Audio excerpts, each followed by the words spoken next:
Hi, everyone. Welcome to Mini Scroll, the daily internet culture podcast bringing you the biggest stories from social media, the creator economy, and the digital space every Monday through Thursday.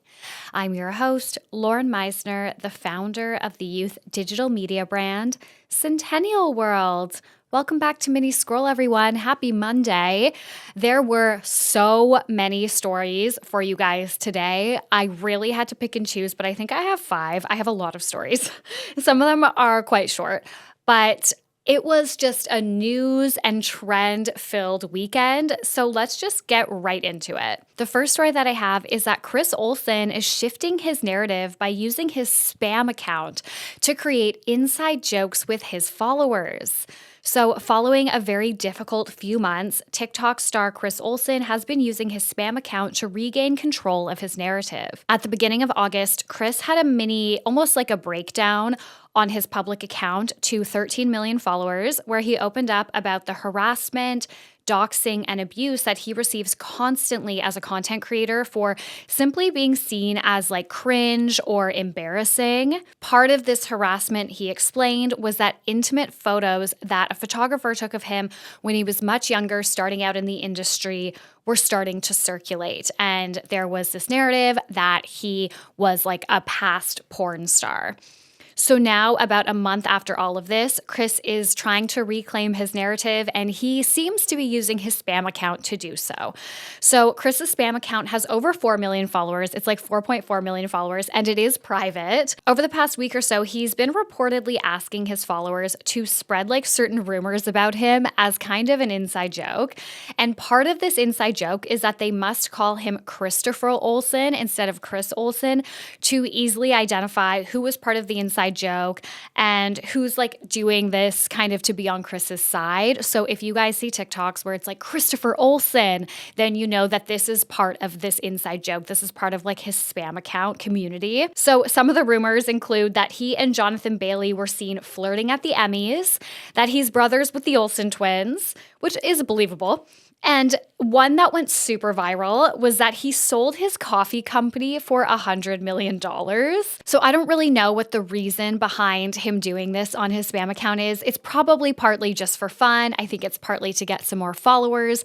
And it probably is a little bit to shift the discussion and like regain control of his narrative, because previous to, this past week, if you searched his name on TikTok, it was a lot of commentary videos and videos kind of talking about those intimate photos being circulated and everything that he was talking about with being harassed and doxxed and all that stuff. And it was videos of support, of course, but still, it was videos that you don't necessarily want coming up when you search your name on TikTok. Like, he probably doesn't want to constantly be reminded of this. So now when you search his name on the app, instead of these commentary videos or videos talking about this like really traumatic thing that happened to him last month, it is videos by his fans kind of participating in this inside joke. And I think it's really impressive that he's been able to essentially turn an account with over 4 million followers. He's able to make that feel like intimate, and like the followers that are participating in this, that they're part of some like underground, like niche inside joke when there's quite literally 4.4 million of them. I think that's so impressive. It's such a testament to how amazing he is at, first of all, TikTok. Like, he is a superstar at TikTok. He just gets it. He's so good at social media, and a testament to his community building. And I also didn't know he had a coffee company. So that rumor is also really good PR for his coffee company. So I kind of love this. I know there's mixed opinions, but when you have a following that big, there's always going to be mixed opinions about literally any decision you make online. So I personally think this is funny. I think it's a great way to shift the narrative about him. Some people are like, oh, he just is doing this all for like attention. All he cares about is being talked about. Well, that's how you stay relevant. I think it's lighthearted and low stakes enough. Does that make sense? Low stakes enough? Whatever. You know what I mean? That I think this is a really great way to kind of drum up almost like organic PR for yourself and make your followers also feel part of something and be able to support you in like a tangible way that is not asking them for money. The next story that I have for you guys is that beauty TikToker Golloria George has announced a social media hiatus due to racist comments. So Gloria George has announced that she's taking a break from social media due to colorist, anti-Black, and racist comments. Gloria has built a following of over 2.2 million for her makeup tutorials and product reviews, where she often focuses on reviewing collections or launches from brands based on their inclusivity and how well they cater to deeper skin tones. Some of Gloria's notable work includes when she called out Euphoria in 2023 for its lack of inclusivity. This is the darkest shade. Is the alleged shade here in the room with us. This keeps happening because tone inclusivity is not something these beauty companies are worried about. They do not care. And more recently, when she reviewed the Rhode blushes. These are the brand new Rhode blushes. I bought these 3 shades because I feel like these would be the 3 shades that would work on dark skin. First shade we're going in with is Juice Box. Let's just go directly on the face. Let's blend her out. This ash is bigger than me. Literally zooming in so you guys can see the sick work. Spicy Mar is a really pretty orange color. Let's see what Spicy Mar gives. These can't be the blushes y'all love. And then she followed this up soon after, revealing that Hailey Bieber had personally called her on the phone just after giving birth. So she wrote in a TikTok comment, she took accountability, she didn't dismiss my experience, she listened and made sure that I was compensated for shade consulting. Go, go, go, Hailey. This all happened when I was in Europe, so I didn't report on that specifically. I just wanted to say, actually, on a note, on the Hailey Bieber note, this is obviously not the point of this story, but I am hoping that this is kind of more of what we'll see with millennials and Gen Z coming into our own as like the leaders in the workplace, the leaders at brands, brand owners. I'm hoping that the way that Hailey handled this situation specifically is like a testament to the future of brand development and marketing and just interacting with consumers. So Gloria is making a name for herself and doing some really amazing work as a beauty influencer. However, the horrible reality is that fighting for change like this does come at a cost. And for Gloria, she is facing so much bigotry, harassment, and racism. So now she has announced that she is taking a break from social media. She wrote, "Hi babes, I'm logging off for a bit. The internet has become an increasingly violent space, particularly for dark-skinned Black women. It's heartbreaking and harmful to constantly confront the overwhelming colorist, anti-Black, and racist rhetoric that's directed at us by the masses. No one should be forced to endure that level of emotional trauma. What's even more disturbing is how bigotry and white fragility are amplified when Black women, especially those with darker skin, speak out. The world consistently refuses to listen to us or acknowledge our experiences. There's a persistent failure to see dark-skinned Black women as fully human, as deserving of the same empathy, respect, and grace afforded to others.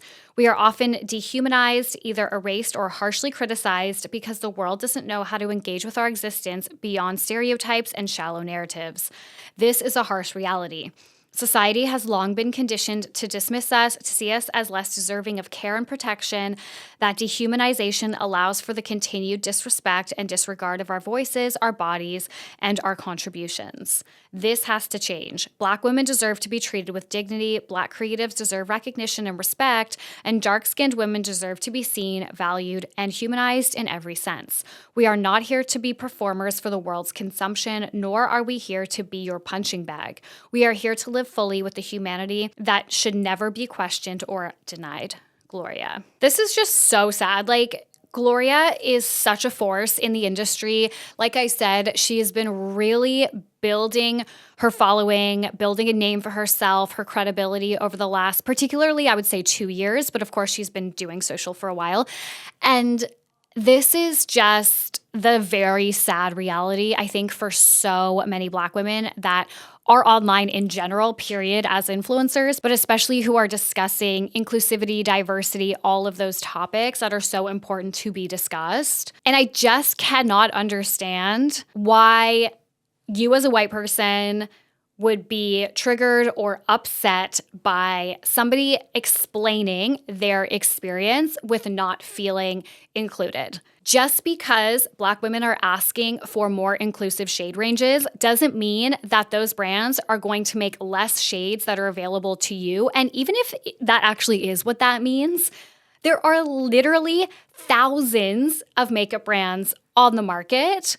I am sure as a lighter skinned person, you can find one or two and mix them up and create your own shade. Did we not all watch like 2015, 2016 beauty gurus? That's what they were all doing. There are so many options on the market, and these women are specifically telling us, and have been for like literally 20 plus years, there are not enough options for us. I can't believe that she is having to take a step back. Like, I feel like Gloria is like really coming into her own. Like, she's really coming up as like one of the most notable TikTok stars, at least kind of in my realm. And obviously I am very immersed in the beauty realm, but still, she is so buzzy. Like, she is becoming such a star on TikTok. And for her, kind of in her moment when she's, I feel like, about to like really make it mainstream, to have to pull back and take a break is just so fucked up. Okay, the next story is a little bit of a palate cleanser for us, a little bit of like a nice little story here from TikTok. We don't get a lot of those. We need to talk about how Moo Deng is getting her own live stream.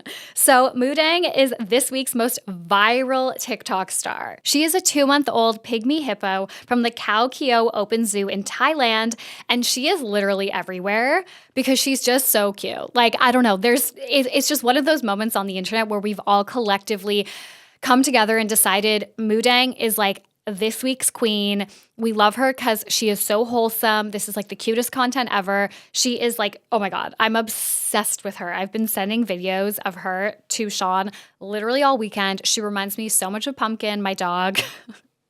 So people really love her specifically because she can't eat solid food yet, but she mimics her mom eating. So like her mom will eat, and then Moo Deng will be like either in the food bowl as well, or she'll be like beside her and she'll be like chomping, but she's not eating anything because she can't eat solid food yet. It's actually so cute. Anyways, now she's obviously this huge sensation, so she is getting a 24/7 live stream according to the Associated Press. And I actually don't know if there is a creator fund in Thailand, but I hope for the zoo's sake there is, because there's actually not the creator fund in Australia. Fun fact.